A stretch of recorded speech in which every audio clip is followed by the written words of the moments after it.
पीसीओएसएस वाली जो फीमेल्स हैं वो नौजवान हैं या एल्डर्स हैं, उनमें भी ये डिले आ सकता है माहवारी का, इसकी डेट ऊपर नीचे होती है?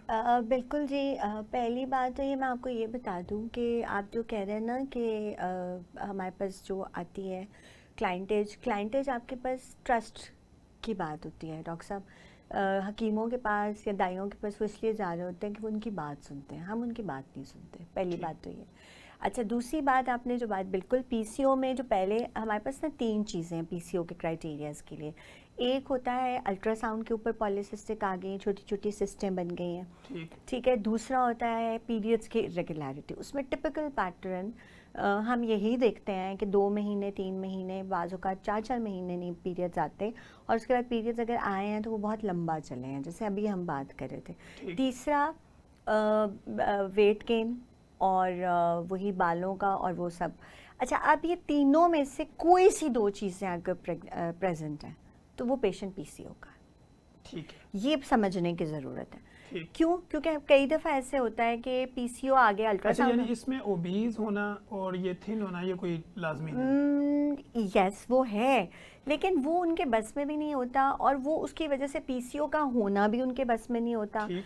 लेकिन हम उसको कर सकते हैं, वो बड़ा लंबा टॉपिक हो जाएगा कि ओबेसिटी और फैट कंटेंट, ठीक। ये 2 चीज़ें ज़रा मुश्किल हैं। वेट, क्योंकि विजुअलर फैट है और सबकुटेनियस। एग्जैक्टली, कि अगर मसल मैस है तो वो बच्ची ओबीस नहीं है। ठीक। हो सकता है, मतलब आपने देखा होगा जिम के इंस्ट्रक्टर 100-100 किलो के होते हैं और इतनी इतनी उनकी कमरें होती हैं, and there is no fat content.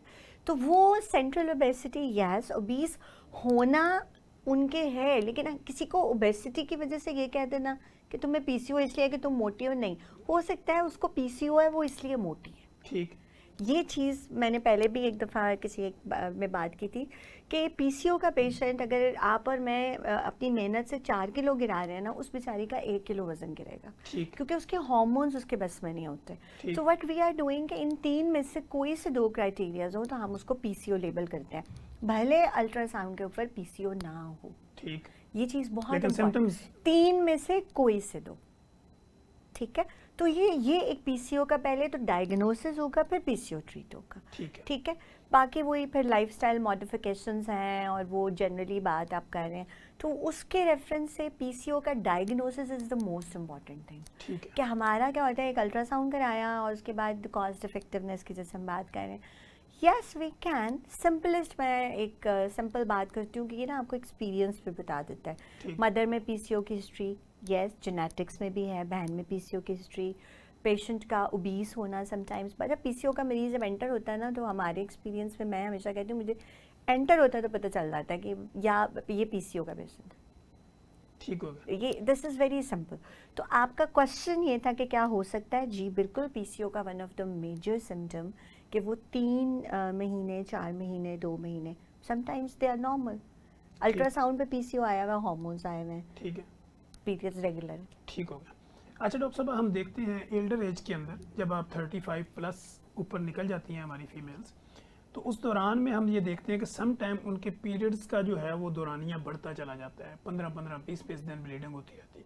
Some time patient different किस्म की मेडिकेशन भी कर रही होती है, लेकिन ब्लड फिर भी नहीं रुक रहा होता, तो इसकी बेसिक रीज़न क्या होता 35 प्लस तो बड़ी लंबी विंडो दे दी आपने। 35 के बाद ऑटोमेटिकली ना हार्मोन्स चेंज होना शुरू हो जाते हैं। है? ठीक। बात फिर वही है, मुझे ना बार बार कहना पड़ता है, हिट एंड ट्रायल पे नहीं चलना, मेरा एक ही असूल है। और जो जनरली एक सादी सी इन्वेस्टिगेशन होती है, अल्ट्रासाउंड और पेशेंट के डे 2 के हार्मोन्स। ठीक है। Thyroid play up with the hormones, ठीक है, thyroid play up with the periods, prolactin play up with the periods, prolactin, और भी बहुत सारी चीज़ें, स्ट्रेस है, घरेलू। आप एक अल्ट्रासाउंड कराइए, उसमें अगर सब कुछ ठीक है। अच्छा, यूट्रस के अंदर ना आपने सुना होगा एक और वर्ड, अल्ट्रासाउंड भी एक अच्छे रेडियोलॉजिस्ट से करें। Yes, that is very important. क्योंकि अगर आप 200-300-400 रुपए वाला अल्ट्रासाउंड कहीं गली मोहल्ले से करवाएंगे तो उसमें वो चीज़ें आइडेंटिफाई नहीं होंगी। आप यकीन करें कि कल कल का ही वाक़या, आई विश वो मैं रिपोर्ट ले आती, उसमें ना बायलैटरल के स्पेलिंग जो थे ना, वो ऐसे लिखे हुए थे, बायलैटरल ओवरी, मतलब एक बहुत जगह है, मेन ही के ऊपर अल्ट्रासाउंड है। अल्ट्रासाउंड टेक्नीशियन भी अल्ट्रासाउंड बने होते हैं ना, और फिर गायनोकोलॉजिस्ट, देखिए मैं चूँकि सऊदी अरब में काम करके आई हूँ, तो हमारी तो जॉब डिस्क्रिप्शन थी अल्ट्रासाउंड। अगर कंसल्टेंट को अल्ट्रासाउंड नहीं ना आता तो अगली दफ़ा उसको कॉन्ट्रैक्ट ही नहीं मिलता। यहाँ पर फ़र्क हैं चीज़ें कि यहाँ पे अगर आप खुद कर रहे हो तो आप इन ट्रबल हो। अल्ट्रासाउंड अच्छा होना चाहिए। अच्छा, फिर आपके पास पेशेंट आते हैं, उनके पास ना वो कोई सोजिश आपने सुना होगा कि यूट्रस में वर्म है, ठीक है। अब व्हाट इज़ वर्म, मुझे बड़ा टाइम लगा शुरू में समझने में कि यूट्रस के अंदर ना हर एंडोमेट्रियल एक लाइनिंग होती है जो टूट के हर मेंस्ट्रुएशन में बाहर आती है। उसकी ना एक थिकनेस होती है 5 mm होनी चाहिए, 5 मिलीमीटर। वो 8 मिलीमीटर है या 10 मिलीमीटर है, उसके भी फिर एज ग्रुप आ जाते हैं। 40 के बाद फ़र्क है, 35 के बाद फ़र्क है। लेकिन बेसिक आप एक अल्ट्रासाउंड कराइए, हार्मोन्स के टेस्ट कराइए, थायराइड को देख लें, अल्लाह का वास्ता है। कई दफ़ा मरीज़ दवाइयाँ खा ही जा रहा है, निकलता क्या है लेकिन थायराइड। अपनी हार्मोनल प्रोफाइल प्रॉपर नहीं करवाता। Hormonal profile is the most important thing. Ultrasound थोड़े से पैसे लगेंगे एक ही दफ़ा, लेकिन अगर आप 200 मेरे पास ही आके मुझे ही देते जाएंगे या सस्ता करते जाएंगे, तो अगर आप टोटल कॉस्ट देखें ना तो एक अच्छी एग्जैक्टली और फिर जो अच्छे कंसल्टेंट के पास, अच्छे कंसल्टेंट के पास पता नहीं, लेकिन अल्ट्रासाउंड और हार्मोनल प्रोफाइल प्लीज़ अच्छी लैब्स और अच्छी जगह से कराना चाहिए मेरे, ताकि प्रॉपर जो चीज़ें हैं वो आपकी रूल हो। क्योंकि पता है कैंसर जो है ना, जो फीमेल कैंसर्स हैं, दे टेक टाइम, ठीक है। सर्विक्स का हमारे यहाँ कोई कॉन्सेप्ट नहीं है, सर्वाइकल स्क्रीनिंग का कोई कॉन्सेप्ट नहीं है, पैप स्मेयर का कोई कॉन्सेप्ट नहीं है, हाई वजाइनल स्वैब का नहीं है, एंडोमेट्रियल बायोप्सीज का नहीं है।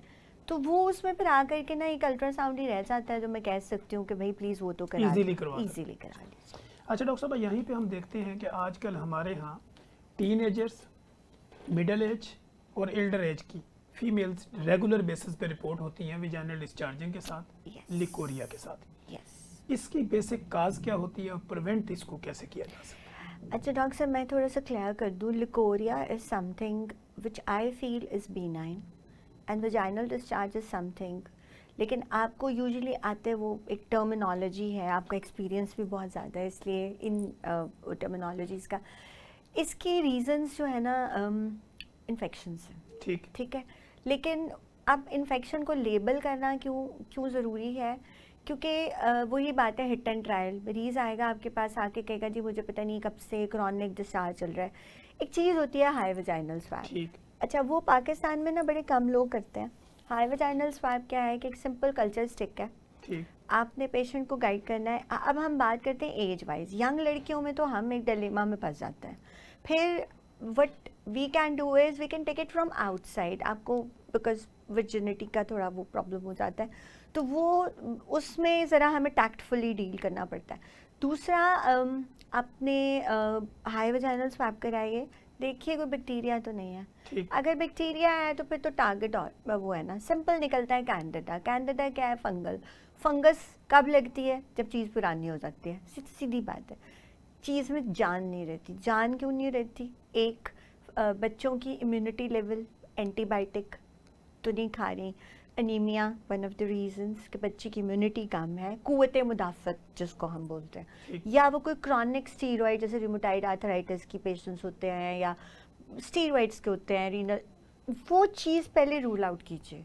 होता क्या है कि इधर पेशेंट आया नहीं, इधर हमारे हाथ में वो 2 दवाइयाँ, वो WHO ने कह दिया है ना कि थर्ड वर्ल्ड वाले जो हैं वो उनको ना आप डबल करके बस ये ट्रीटमेंट देते हैं।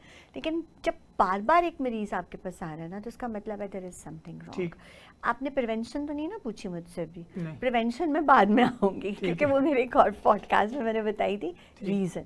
अच्छा, लेट एज में भी वही है, हार्मोन बदल रहे होते हैं, वजाइनल फ्लोरा चेंज हो रहा होता है, घर में या इधर उधर बाथरूम्स में से कहीं से भी आप इन्फेक्शन ले लेते हैं, तो हाई वजाइनल स्वैब। लेकिन मेरे ख्याल अगर हम ये university going student life, hostel life अगर लोगों की बात करें तो वहाँ पे कपड़ों का चेंज भी, या इसमें कोई ट्राउजर शर्ट्स का चेंज भी कोई रीज़न बनता है? कपड़े एक दूसरे के नहीं पहनने चाहिए, पहली बात।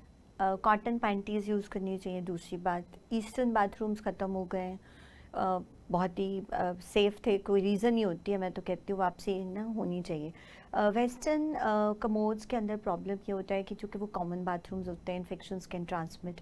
घरों में आपके बहन भाई सब एक ही बाथरूम यूज़ कर रहे होते हैं। यानी आप ये कहती हैं कि जो इंडियन बात थे वो ज़्यादा बेहतर थे? मेरा तो यही ख्याल है कि ऐसे में तो मैं, क्योंकि देखिए ना उसमें कोई चांस नहीं है इन्फेक्शन का। क्योंकि वो आपका पूरा पार्ट्स उस पर टच नहीं करता उस तरह। तो उसमें ना पहले तो आप देखें कि अगर तो पहली दफ़ा कोई आया है तो ओके फाइन, लेकिन अगर एक पेशेंट रिकरेंट आपके vaginal discharge along with urine infection, तो फिर आपको यूटीआई हस्बैंड, तो कॉमन है यहाँ पे। हाँ, तो वो फिर पार्टनर की तरफ जाने की ज़रूरत होती है। पार्टनर इन द सेंस के हस्बैंड की तरफ आप जाइए, हम फीमेल्स की बात करें, एंड ओल्ड लेडीज़ में देखिए हाइजीन इज़ वेरी इंपॉर्टेंट, ठीक। Very very important. कोरोना के दिनों में वो अल्कोहल स्वैब, मैं ना आजकल सारों को वही बता रही हूँ, दराज से मिलता है, छोटी बॉटल ले लें, आपके पर्स में हर वक्त होना चाहिए। If you are using a public bathroom, तो आप काइंडली अगर कुछ भी नहीं कर सकते तो जस्ट यूज़ टिश्यू। गांव देहातों में तो फ़र्क है ना, वहाँ तो वैसे वो है नहीं। जी। तो अगर हम आम, अब जैसे हम बात कर रहे हैं, तो I think you should take care of using the public bathrooms and common bathrooms with your brothers and with your fathers at home. It's a sensitive thing, but you have to take care of the vaginal health. Otherwise, vaginal discharges की कोई reason नहीं है। हाँ, fungal में हम personal immunodeficiency की तरफ जाते हैं फर्स्ट ट्रीटमेंट के बाद।